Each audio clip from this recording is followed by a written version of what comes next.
Merci Marc, bonjour à tous. Donc, je vais vous présenter psychotrope.fr, la conception un peu du site, à quoi ça sert, quels sont les outils que vous retrouverez dedans et quels sont un peu les projets d'évolution. Je n'ai pas de conflit d'intérêt particulier à déclarer, outre que je sois la coordinatrice scientifique du site. Je vais vous passer rapidement le laïus sur la pathologie mentale, juste pour rappeler le poids des troubles de santé mentale pour nos patients, le fait que nous sommes donc des prescripteurs forcément de médicaments psychotropes avec des prescriptions qui sont souvent inappropriées en termes de volume et aussi en termes de durée, d'indication. Voilà. Et puis une satisfaction globale de la profession, on ne va pas y revenir sur les recommandations, sur comment elles sont éditées, sur leur format et le fait que leur implémentation ne facilite pas la mise en pratique pendant la consultation. Donc tout est parti pour psychotrope.fr d'une thèse qui était faite en 2013. C'était une thèse sur le trouble du sommeil en médecine générale et la thésarde avait abouti à un guide pratique très bien fait. Et finalement, j'étais dans le jury de la thèse, ça ne me rajeunit pas, mais j'étais dans le jury en tant que chef de clinique, je pense. Et je me suis dit, c'est vachement bien ce guide, mais franchement, ça ne sert à rien parce que personne n'aura un papier. Et donc, on s'est dit, il va falloir concevoir un site internet pour la prise en charge de pathologie mentale, la prescription de psychotropes en soins primaires, utilisable par le médecin pendant sa consultation. On s'appuyait aussi un peu sur l'expérience au Royaume-Uni où ils avaient montré que une amélioration des pratiques via la mise en place, via l'implémentation en ligne des recommandations de bonnes pratiques. Donc on s'est lancé dans plusieurs thèses, beaucoup de thèses. De 2013 à 2018, on a dirigé, alors moi et d'autres, 5 thèses qui ont abouti à 8 guides implémentés sur le site qui concernaient donc les troubles anxieux, l'insomnie, les troubles du comportement du sujet dément, l'agitation, enfin je vous laisse lire la liste. Alors on a 9 thésards parce que souvent, donc je vais revenir sur la méthode juste après, ces thèses étaient en fait des méta-revues de la littérature, donc c'était des revues qui synthétisaient les recommandations de bonnes pratiques et les revues systématiques et méta-analyses sur le sujet. Et donc à Toulouse on a la possibilité de faire des thèses à 2 thésards et donc voilà, la première était seule, ça a été dit comme ça et puis après on s'est mis un peu, on avait vu que les recommandations étaient quand même de faire ces travaux à 2 chercheurs, que ça entraîne moins de subjectivité et donc voilà, 8 autres thésards ont travaillé en binôme. On a eu une thèse qui s'intéressait aux médicaments et on s'est dit après on va aboutir peut-être à des prescriptions de psychotropes. Finalement les médecins ils vont vouloir des informations sur ces médicaments. Quand on regarde le résumé des caractéristiques d'un produit pour un médicament, c'est toujours assez imbuvable, assez indigeste. Quand on regarde le Vidal aussi, c'est pas forcément dans l'ordre qu'on voudrait et c'est toujours un peu difficile de naviguer, d'avoir les bonnes informations qu'on veut. Et donc on s'est dit finalement, il faudrait aussi peut-être interroger les médecins généralistes. Et donc on avait utilisé une méthode de consensus par groupe nominal pour savoir un peu s'il y avait une fiche médicament idéale, comment ils l'aimeraient, quelles informations ils voudraient, comment ils prioriseraient les choses et de quoi ils avaient besoin dans leur pratique. Et puis il y a eu une thèse aussi également qui a été centrée sur la conception du site. Et là, j'ai eu de la chance parce que ma tutorée était, quand je voulais un peu interroger son parcours, en fait, je me suis rendu compte qu'avant de faire médecine, elle était ingénieure informatique. Et alors là, je lui ai dit, j'ai une proposition malhonnête à te faire. Il faut que je t'avoue, j'ai un sujet de thèse pour toi. Accepte. Et bon, elle était intéressée, heureusement. Et donc, elle a accepté. Et voilà, elle s'appelle Céline Palmato. Et sans elle, on aurait eu beaucoup de mal à aboutir. Donc ensuite, il y a eu, après 2018, il y a eu 4 thèses. 8 thésards qui ont eu lieu également, qui ont abouti à d'autres guides sur le trouble de sommeil de l'enfant, sur la prise en charge des urgences psychiatriques au cabinet et des syndromes de stress post-traumatique et du trouble de déficit de l'attention hyperactivité qui ne sont pas encore implémentés dans le site. Et il y a 2 thèses, donc la première sur l'anxiété et la deuxième sur la dépression, qui ont été actualisées depuis, puisque, on va voir juste après, on avait prévu une actualisation des méta-revues tous les 5 ans. Donc on a utilisé des méta-revues, alors c'est comme tout choix méthodologique, c'est un choix qui peut être débattu. La méta-revue, elle cherche à synthétiser donc toutes les données des revues systématiques et des méta-analyses et recommandations de bonnes pratiques cliniques. Donc c'est une méthode assez large. Alors certains diront qu'on va mélanger des pommes, des bananes, des carottes, enfin voilà, que c'est des choses, des données en effet de différents niveaux de preuve, et c'est le cas. Nous, on a fait ce choix-là parce qu'on voulait que notre site il puisse répondre à plusieurs questions sur le diagnostic, sur la prescription, sur le suivi. Dans la prescription, il y avait l'efficacité, il y avait la sécurité, il y avait plein de questions qu'on voulait synthétiser, et donc voilà, c'était un travail assez large.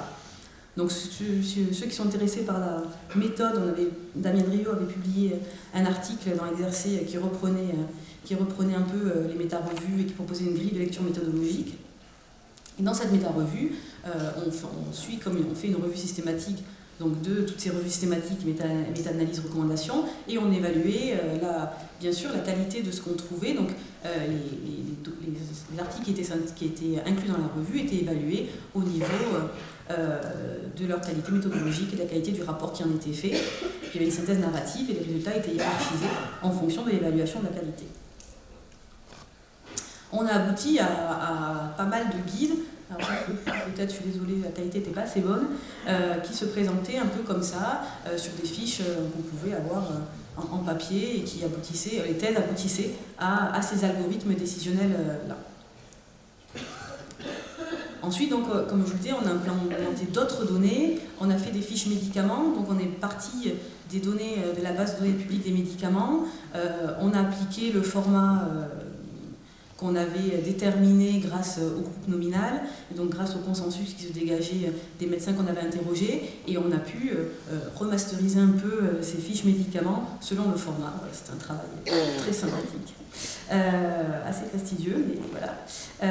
Ensuite, on s'est également centré sur la revue Exercer et Prescrire, où on a dû compléter nos données par un article qui était sur la prise en charge de l'insomnie chronique en médecine générale, où il y avait des données qui nous manquaient, et on a également pris pas mal de données issues de Prescrire pour en fait hiérarchiser les médicaments entre eux, et notamment regarder quels médicaments étaient les plus à écarter et quels avaient le plus d'effets indésirables pour pouvoir grader les médicaments entre eux.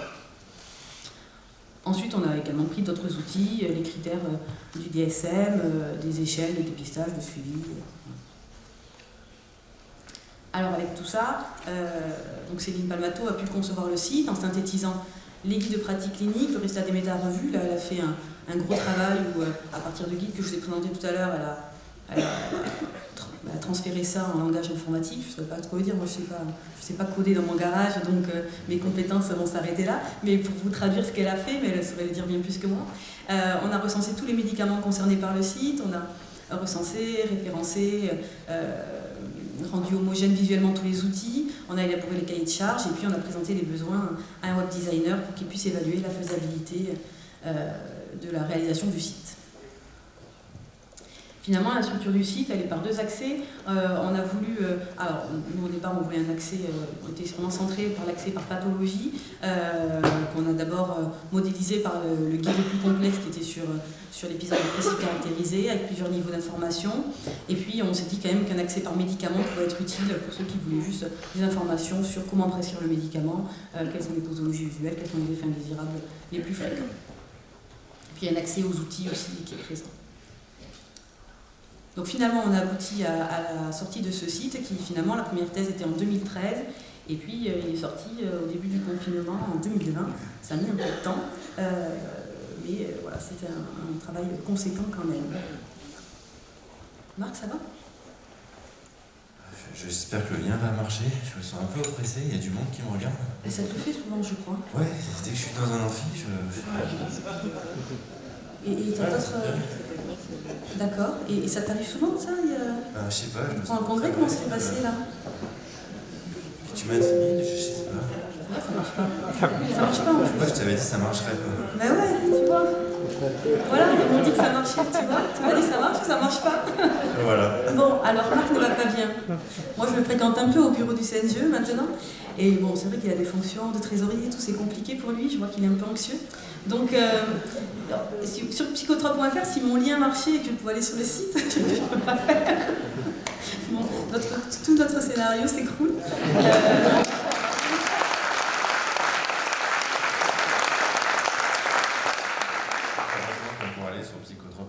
C'est ça, mais sur mon téléphone portable, sur mon smartphone, ou téléphone intelligent pour nos amis francophones. Hein, n'est-ce pas? Non, mais je suis entre les Québécois et le Vincent Renard, je suis vigilante. Vous pouvez cliquer par accès par pathologie sur psychotrope.fr sur troubles anxieux et vous verrez apparaître différents. Alors, déjà, demandez l'âge de Marc, qui est très jeune, hein, qui a à peine. 5 ans. Combien? 35, oui, c'est ça, c'est ce que je me disais. 35 ans, donc il est né une femme enceinte allaitante, donc ça vous allez enlever. Et finalement, après, vous allez pouvoir avoir plusieurs cases et faire ou le diagnostic de son trouble anxieux, ou la prise en charge, ou le suivi. Donc si on veut commencer par le diagnostic, vous allez tomber sur les critères du DSM-5 qui sont cliquables, je le décris comme ça, c'est difficile. Vous allez pouvoir cliquer sur les différents critères pour savoir si finalement ce trouble anxieux généralisé, parce que moi je le connais depuis un petit moment et donc ça dure dans le temps, hein, c'est pas juste là qu'il est anxieux avec le congrès, c'est quelque chose qu'on essaie de prendre en charge avec lui. Et donc finalement, si vous écoutez tous les critères, on va avoir un trouble anxieux généralisé qui est confirmé et donc vous allez pouvoir passer après à la prise en charge. Et donc sur la prise en charge, vous allez avoir, alors là, il y a en même temps la richesse de psychotrope.fr et en même temps la faiblesse. Et c'est souvent ça, hein, qui fait la complexité de l'être humain et des sites internet. C'est-à-dire qu'on demande beaucoup de caractéristiques sur le patient, sur les médicaments qu'il prend, sur les interactions médicamenteuses, sur les médicaments qu'il a déjà eus, sur le risque suicidaire, les problèmes d'observance, les troubles du sommeil, enfin voilà. Donc il y a pas mal de choses à cliquer, donc c'est un peu long des fois, parce que c'est des choses à mettre, mais après ça va paramétrer en fait l'algorithme qui va hiérarchiser les médicaments et qui va faire peut-être que certains médicaments que vous vouliez prescrire, ils vont être écartés à cause d'une interaction ou d'un effet indésirable qui peut être amplifié par certaines comorbidités du patient. Et donc finalement, vous allez aboutir à une proposition de psychothérapie, plutôt de thérapie cognitivo-comportementale pour gérer le trouble anxieux généralisé de Marc. Et le site va aussi vous proposer d'évaluer avec Marc, dans un processus de décision médicale partagée, une éventuelle prescription de traitement antidépresseur pour son trouble anxieux généralisé. Là, vous avez le choix de dire, ben oui, je veux prescrire un antidépresseur ou non, je ne le souhaite pas parce que je pense que la pertinence clinique des antidépresseurs n'est pas bien établie, ça fait débat et ça ne me plaît pas. Donc, vous faites votre choix et ensuite, vous pouvez continuer. Et si vous décidez de dire oui, vous allez pouvoir continuer et le site va vous proposer des antidépresseurs avec un petit schéma de couleurs, avec finalement ceux qui sont autorisés en vert, en bleu, je ne sais plus, en vert, enfin en tout cas ceux qui sont autorisés, ceux que vous pouvez prescrire, et puis après il va y avoir une gradation entre le jaune, l'orange et le rouge sur ceux qui ont des effets indésirables et, ou qui sont complètement à écarter parce que inintéressants dans cette pathologie-là. Et donc ce qu'on a voulu mettre aussi de façon assez pédagogique, enfin on espère en tout cas, c'est notre ambition, mais on espère que vous le trouverez, c'est que finalement si l'antidépresseur est par exemple écarté en raison d'un effet indésirable, il y a un petit but qui apparaît à côté et on va vous dire que finalement cet antidépresseur-là, il ne faut pas le prescrire parce que dans le cas du diabète, ça peut entraîner un déséquilibre et donc vous allez savoir pourquoi finalement cet antidépresseur-là a été écarté de la liste, ce qui vous permet de... Voilà, ou d'apprendre quelque chose, ou de réévaluer en fonction du profil de votre patient, si c'est un risque que vous acceptez de prendre ou pas. Voilà pour ma présentation de psychotrope.fr, sur laquelle vous ne pouvez pas aller.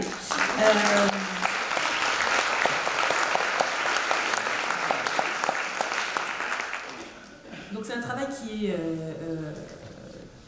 qui nous semble original sur la quantité de données qu'il a synthétisées et l'apport qui veut faire des recommandations vraiment adaptées à la pratique clinique dans le temps de la consultation. Depuis, il y a d'autres sites qui sont développés dans le champ de la santé mentale. Psychiatrie, qui est développé par le département de médecine générale et de psychiatrie de Lille, la collaboration des deux départements, avec lesquels on est en lien parce qu'eux, ils ont une approche très sur les symptômes et très diagnostique, sur quels symptômes on fait évoquer tel diagnostic, ce qui n'est pas le cas de psychotrope.fr. La thérapeutique est moins développée chez eux. Donc voilà, on a également Thésard qui fait un peu une enquête, peut-être que certains seront sollicités là-dessus pour savoir un peu quels sont les points forts des deux sites et pouvoir voir si on peut arriver vers une fusion des deux sites ou voilà. Psychopharma aussi qui existe. Donc ça s'appuie sur des données validées issues de l'évidence des médecines. Bien sûr, ça s'appuie sur une synthèse déjà des recommandations, avec toutes les critiques qu'on peut faire sur la qualité des recommandations. Néanmoins, si les recommandations évoluent dans les années futures, les algorithmes seront amenés à évoluer également. Alors c'est un site qui est encore à enrichir, il y a des guides, vous avez vu en début, qui ont été réalisés par des thésards qu'on n'a pas pu encore implémenter, actualiser, et puis à évaluer aussi, parce qu'on s'est appuyé sur le fait que l'implémentation d'un guide au Royaume-Uni avait changé les prescriptions. Nous ne sommes pas des médecins britanniques, peut-être que chez nous ça changera moins, ça changera plus, on ne sait pas. En tout cas, on a obtenu un projet à l'appel à projet Respire l'an dernier, qui va nous permettre dans un essai clinique randomisé d'évaluer le changement sur les pratiques, sur les prescriptions de benzodiazépine pour des médecins qui ont été formés et qui utilisent le site psychotrope.fr. Donc avant de finir, je pense que j'ai été courte, non? J'étais désangoissée là, j'ai respecté le temps. Merci à tous ceux qui ont participé, notamment aux thésards qui ont été nombreux à participer à ce site, et merci de votre attention.